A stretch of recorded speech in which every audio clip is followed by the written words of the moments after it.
semuanya, jumpa lagi di bab ke-6 buku Manhua Huangti Neqing yang berjudul Fungsi 12 Organ.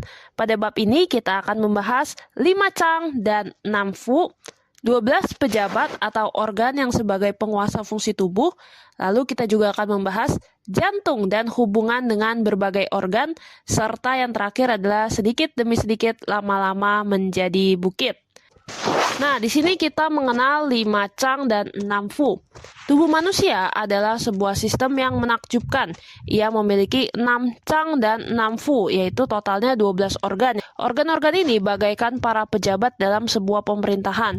Masing-masing menjalankan tugasnya, saling berkoordinasi, bekerja sama, dan berusaha membuat tubuh manusia menjadi sempurna dan sehat. Dalam Huangti Neqing, 6 Chang itu adalah hati, jantung, limpa, paru-paru, ginjal, dan sinpao atau perikardium. Sedangkan 6 Fu adalah kandung empedu, usus kecil, lambung, usus besar, kandung kemih, dan sanciao atau triple energizer.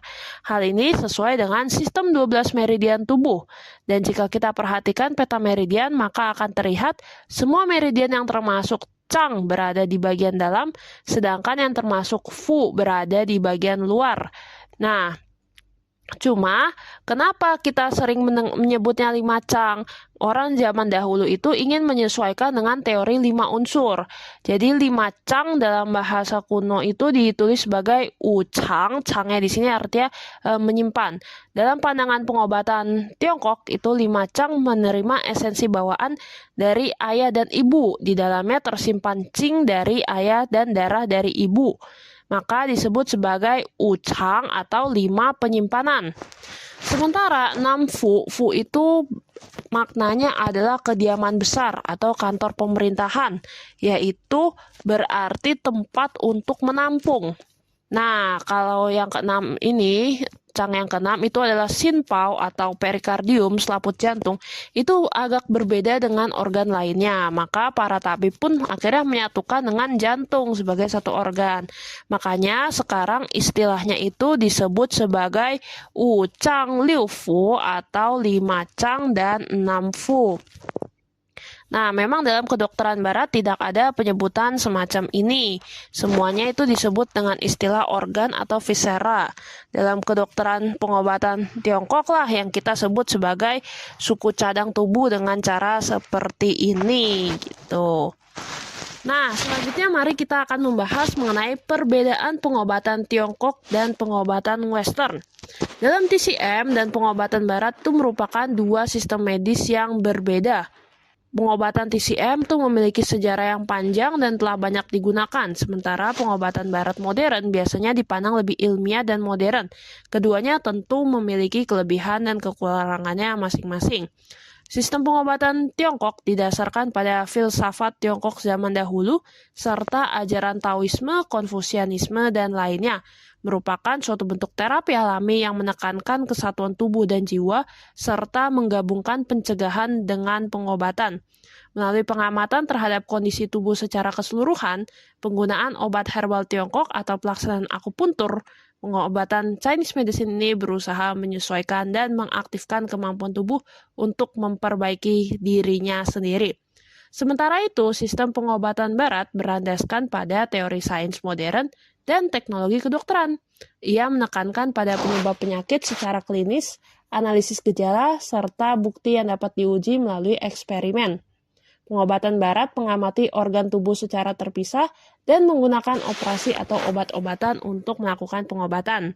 Oleh karena itu, pengobatan Tiongkok dan pengobatan barat berbeda dalam hal diagnosis dan metode pengobatan maupun fokus pendekatannya.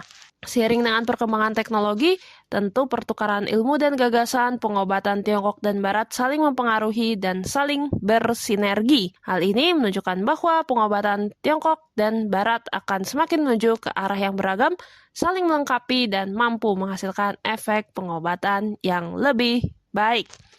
Selanjutnya kita akan membahas 12 pejabat. Nah, Jantung adalah pejabat raja, darinya keluar kesadaran atau kebijaksanaan. Paru-paru adalah pejabat pendamping, darinya keluar pengaturan dan ketertiban. Hati adalah pejabat jenderal, darinya keluar perencanaan dan pertimbangan. Kandung empedu adalah pejabat tengah yang adil, darinya keluar keputusan. Perikardium adalah pejabat utusan, darinya keluar kegembiraan. Limpa dan lambung adalah pejabat lumbung pangan, darinya keluar 5 rasa. Usus besar adalah pejabat penerus jalan, darinya keluar perubahan. Usus kecil adalah pejabat penerima isi, darinya keluar pengolahan materi. Ginjal adalah pejabat yang memberi kekuatan, darinya keluar keterampilan dan kelincahan. Sanciau atau triple energizer adalah pejabat yang membuka saluran, darinya keluar jalan air. Kandung kemih adalah pejabat ibu kota, tempat cairan tubuh disimpan dan dilepaskan ketika qi ditransformasikan. Nah, di bagian 12 pejabat ini, jadi tubuh manusia itu diibaratkan sebagai sebuah negara. 12 organ dalamnya itu atau cangfunya itu seperti 12 jabatan pejabat pada zaman dahulu. Walaupun tanggung jawab mereka berbeda-beda, tetapi mereka saling berkaitan dan tidak dapat dipisahkan serta bekerja secara selaras. Nah, tadi mengapa kita sebut limpa dan lambung sebagai pejabat lumbung pangan? Karena pada zaman dahulu tempat untuk menyimpan biji-bijian itu masih berkulit disebut sebagai cang, sedangkan tempat menyimpan biji-bijian yang sudah dikupas kulitnya disebut sebagai lin. Karena limpa dan lambung bertugas menerima makanan, mencerna serta menyalurkan saripati gizi, maka keduanya disebut sebagai pejabat lumbung pangan atau cang lin Quan. Nah, selanjutnya kita akan melihat jantung dan hubungannya dengan organ-organ lain.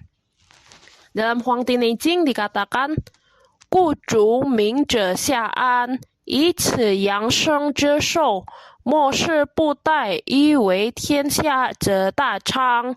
诸不明者失而官为，使道闭塞而不通，行乃大伤。以此阳生之殃，以为天下者，其中大为，戒治。Artinya, apabila penguasa atau jantung bijaksana, maka bawahannya akan tentram. Dengan demikian bisa memelihara kesehatan dan berumur panjang, hingga akhir hayat tidak celaka. Bila dipakai untuk memimpin dunia, negara akan makmur besar. Sebaliknya, apabila penguasa tidak bijaksana, maka ke-12 pejabat atau organ akan berada dalam bahaya. Saluran qi akan tertutup dan tidak mengalir. Tubuh pun akan mengalami kerusakan besar. Dengan demikian akan membawa bencana bagi pemeliharaan kesehatan. Bila dipakai untuk memimpin dunia, maka akar atau fondasi negara berada dalam bahaya besar. Waspadalah, waspadalah. Nah, jadi di sini jantung itu sebagai seorang raja ya. Jika rajanya bijaksana, maka negara pun stabil dan makmur. Demikian pula dalam tubuh manusia, setiap organ bisa bekerja selaras menjalankan fungsinya dengan baik. Nah, sebaliknya kalau raja lalai dan tidak cakap, maka bukan hanya ia sendiri, melainkan juga seluruh pejabat besar maupun kecil akan menderita dan kekuasaan negara menjadi terancam. Jadi dengan kata lain, apabila jantung tidak mampu menjalankan fungsinya dengan normal, maka organ-organ lain pun akan ikut kacau. Keseimbangan dalam tubuh bagian dalam pada akhirnya akan melukai bentuk fisik bagian luar, sehingga kesehatan pun hilang dan umur manusia menjadi lebih pendek. Singkatnya, bila jantung bermasalah, dampaknya akan terlihat jelas pada semua organ tubuh. Karena itu, kita harus selalu waspada dan menjaga kesehatan jantung dengan sungguh-sungguh. Nah, di sini ada juga ungkapan bahwasanya Li Bu Chong Xian, yang mana ini muncul dari karya Fan Ye, dinasti Sung Selatan. Artinya, hati ingin melakukan sesuatu, tetapi kekuatan tidak sanggup mewujudkannya. Dari sudut pandang TCM, tubuh manusia itu adalah satu kesatuan yang organiknya saling terhubung. Menarik sehelai rambut akan menggerakkan seluruh tubuh. Nah, li itu merupakan kekuatan ya, bahasa Indonesianya itu berasal dari ginjal. Ginjal menyimpan esensi qing dan darinya lahir energi yang menjadi dasar kekuatan tubuh. Bila qi ginjal lemah, maka ginjal tidak mampu menyimpan dan memelihara esensi dengan baik. Tubuh pun kehilangan banyak qing, kemampuan untuk menyimpan menurun, sehingga kekuatan tidak dapat mengikuti kehendak hati. Inilah sebabnya muncul keadaan hati ingin tetapi tubuh tidak sanggup atau li bu chung xin. Nah, selanjutnya kita masuk ke pembahasan terakhir yaitu sedikit demi sedikit lama-lama menjadi bukit. Kita lihat dalam Huangdi Neijing dikatakan bahwasanya 知道在为变化无穷，书之其源。穷户哉，小者曲曲，书之其要。敏敏之当，书者未良。恍惚之术，生于毫厘；毫厘之术，其于度量。千之万之，可以易达；推之大之，其行乃至。Yang mana artinya jalan tertinggi, tahu tersembunyi dalam hal yang sangat halus. Perubahannya tiada batas, siapa yang dapat mengetahui asalnya. Betapa sulit yang melemah dan mengkhawatirkan, siapa yang tahu pokoknya. Dalam keraguan dan pertimbangan, siapa yang dapat menemukan yang benar. Hitungan yang samar dan tak tentu lahir dari ukuran sekecil lambut atau milimeter. Hitungan sekecil itu bersumber dari pengukuran. Dari ribuan hingga jutaan, ia dapat terus bertambah besar. Jika ditelusuri dan diperluas, bentuknya akhirnya dapat ditentukan. Nah, jadi ini maksudnya apa? Maksudnya adalah prinsip hidup kalau kita bilang dalam-dalam memang itu tampak rumit. Tapi kalau dipikirkan baik-baik sebenarnya tidak juga. Jadi ada orang yang bisa menjelaskan sebuah hal dengan panjang lebar dan runtut. Ada juga yang bisa menyampaikannya dengan singkat padat. Prinsip hidup itu bukan sesuatu yang kaku, bisa berubah-ubah sesuai keadaan. Namun, bagaimanapun bentuknya tetap tidak lepas dari inti dasarnya, dan tak seorang pun dapat dengan jelas menentukan asal-usulnya. Seperti sebagian orang, mereka memahami prinsip-prinsip yang mendasarinya dengan jelas. Tetapi, kata-kata dan tindakan mereka sepenuhnya menyimpang dari jalan yang benar. Ambil contoh sederhana, sekarang hampir semua orang tahu bahwa makan sebaiknya cukup 70% kenyang. Tapi begitu makanan lezat tersaji di meja, prinsip itu langsung terbang entah kemana. Saat itu, tubuh kita masih patuh aja, tapi mulut tak mau berhenti. Terus saja makan. Keinginan mulut memang terpuaskan, tapi setengah jam kemudian, giliran rambung yang menderita, entah bergolak seperti ombak, atau terasa penuh sampai tubuh tak bisa tegak. Lama-kelamaan, tubuh yang semula ramping sehat pun berubah bentuk, seperti adonan mantau yang mengembang besar. Mungkin bertanya-tanya, bagaimana bisa? Padahal jelas-jelas kita tahu makan berlebihan akan menumpuk lemak, dan bahkan cemas akan kesehatan sendiri. Tapi setiap kali tergoda oleh makanan enak, kita tetap tidak tahu harus bagaimana. Nah, apakah tubuh kita berubah menjadi seperti balon hanya dalam satu hari? Tentu saja tidak ya. Roma tidak dibangun dalam sehari. Begitu pula prinsipnya. Semua hal dalam hidup bermula dari sesuatu yang tampak tidak nyata, amat kecil. Sekilas tidak berarti apa-apa. Tetapi bila hal kecil itu terus berulang atau terkumpul banyak, maka lama-kelamaan sesuatu akan membesar. Sampai pada titik tertentu, bentuk luarnya pun ikut berubah, dan kita baru sadar. Ia sudah bukan lagi seperti yang dulu.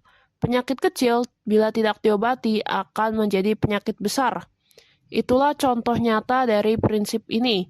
Segala hal bermula dari tanda-tanda kecil yang tidak tampak, lalu berkembang sedikit demi sedikit menjadi sesuatu yang besar. Nah, itulah pembahasan dari bab ke-6 buku Manhua Huangdi Neijing ini. Semoga bermanfaat dan sampai jumpa di bab ke-7.